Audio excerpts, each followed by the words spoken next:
When Ooh. wholesaling a tenant-occupied property, what info do you need and what questions should you ask? This is great.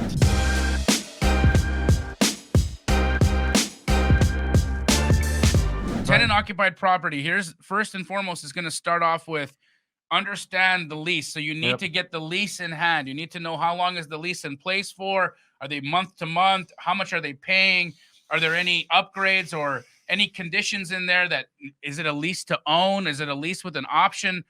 You better read the entirety of that lease because you could be getting yourself into a long-term marriage with this occupant.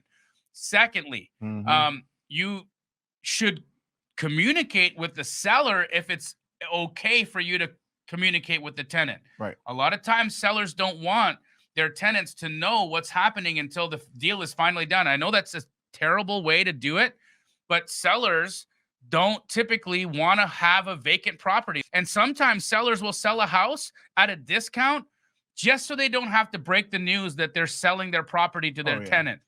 I can't tell you the hundreds, if not thousands of deals we've done where sellers have sold a house from underneath their occupant, and then we're left to deal with the bad news of letting that occupant know that the house has been sold and it's time for them to leave.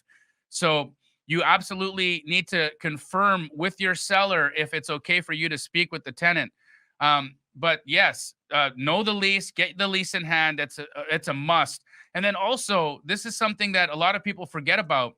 Find out, are there any security deposits that are being held? Is there any money that needs to be conveyed at title for missed rent or security deposits or anything else that you might be on the hook for when the occupant leaves? Because let's just say the occupant's in the property, you close on it, and there was a $2,500 security deposit. Now the occupant's gone, and then a week later they ask you, Mr. Landlord, or previous landlord, I want my security deposit back, and you're saying, wait, I never got that from my seller. And now all of a sudden you're not getting it from the seller. You're not getting it from the seller because they are not going to answer your call at that point. I've never have I had a seller come back to the table and give me back the security deposits we forgot to get before closing. So those are the things that you need to pay attention to.